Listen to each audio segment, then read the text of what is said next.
Bien, pour continuer notre initiation au Shan-Tzu-Jing, nous allons maintenant passer au travail à deux mains.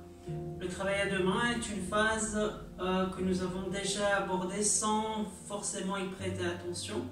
Et donc, nous allons faire un petit focus en arrière sur une des méthodes que nous avons utilisées, qui est celle du changement de main simple. De façon à vous montrer que nous avons déjà abordé le travail de Shan-Tzu-Jing à deux mains, asynchrone. Donc, si je reprends le mouvement de rocking, donc de transfert de poids d'une jambe à une autre, avec mon cercle yang, lorsque je change de sens, la main passe par le centre, pivot du corps, et puis je change de main et de direction par ce transfert de poids, avec cet échange d'énergie, main gauche, main droite, changement d'orientation, changement de main. Et bien si je continue de manière alternative ce travail droite-gauche, et j'obtiendrai la première méthode de Shan-Tzu-Jing à deux mains, asynchrone. Donc ici, en continuant, en alternant le mouvement d'échange gauche-droite, nous allons obtenir un travail où alternativement, main gauche sera en haut pendant que main droite sera en bas, puis main droite sera en haut pendant que main gauche sera en bas. Et donc nous avons ici le travail alterné des deux mains du Shan-Tzu-Jing. Si je le ramène face et que je maintiens le mouvement en continu, nous avons bien cette alternance gauche-droite au bas, au niveau des deux mains. Donc nous allons détailler un peu plus cette méthode de façon à l'aborder progressivement.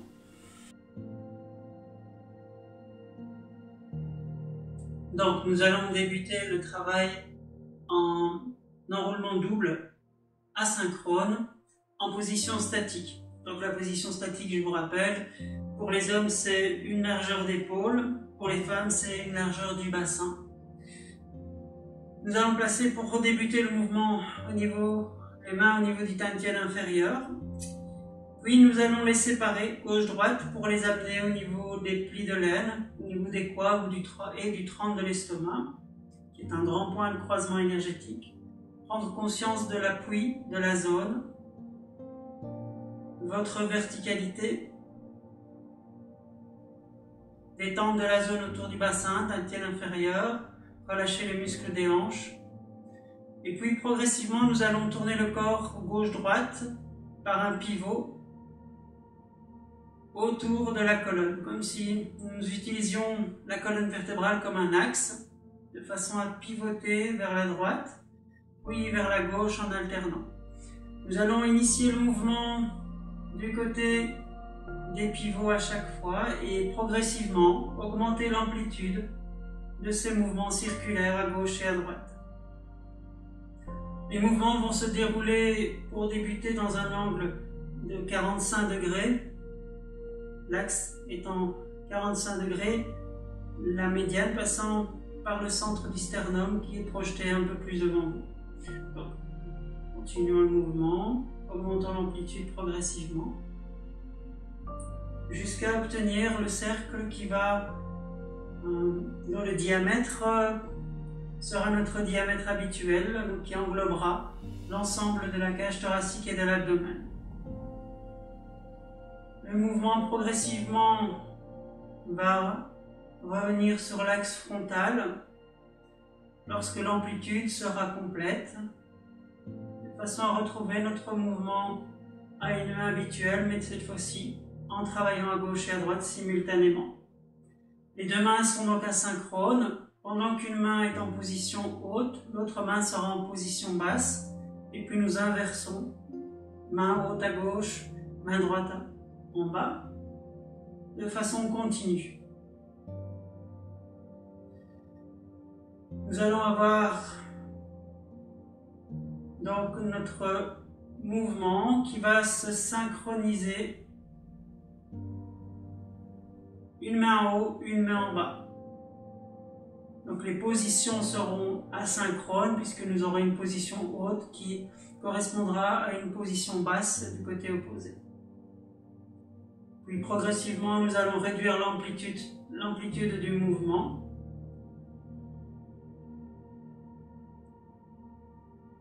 Pour revenir à la position d'origine.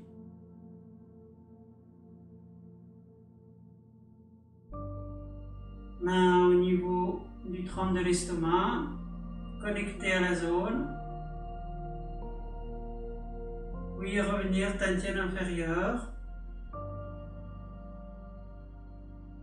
Reprendre la conscience de la verticalité de l'ancrage. Et sans relâcher. Bien, voyons maintenant la méthode avec le transfert de poids du corps gauche-droite.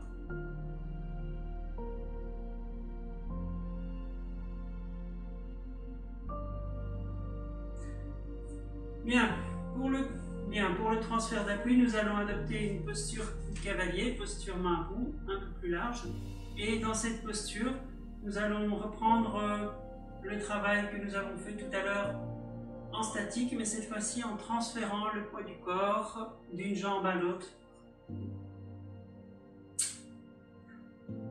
Bien, passons maintenant à la deuxième phase, le travail avec changement d'appui.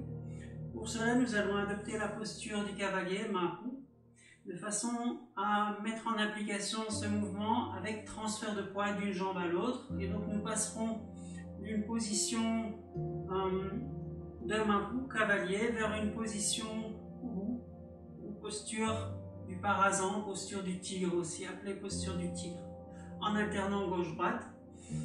Donc nous allons faire un travail d'abord en posture haute. Nous allons donc d'abord faire un travail en posture haute et ensuite je vous montrerai l'application plus concrète, plus pratique ou l'application un peu plus avancée de la technique. Donc, nous commençons par les petits mouvements qui tranquillement vont s'amplifier. Transférez le poids d'une jambe à l'autre. Prenez le temps de bien fléchir le genou du côté de la main supérieure et de tendre le genou du côté de la main inférieure.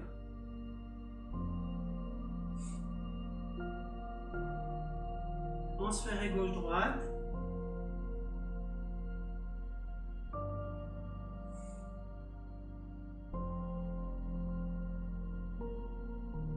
Le genou il se plie dans l'axe du pied, donc évitez d'avoir un mouvement de torsion, mais fléchissez bien le genou dans l'axe du pied.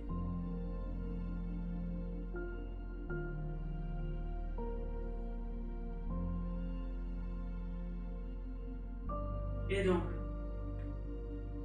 maintenant nous allons réduire l'amplitude du mouvement pour revenir à la position d'origine. Le mouvement réduit, le transfert de poids se réduit également. Travaillez dans la progression et ramenez les mains dantian inférieur.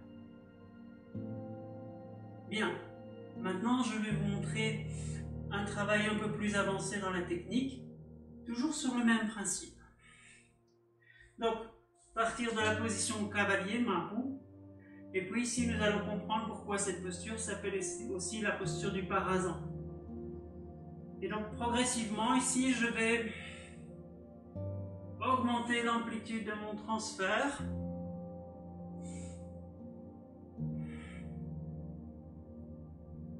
Augmenter l'amplitude de ma posture de façon à augmenter le travail au niveau des membres inférieurs.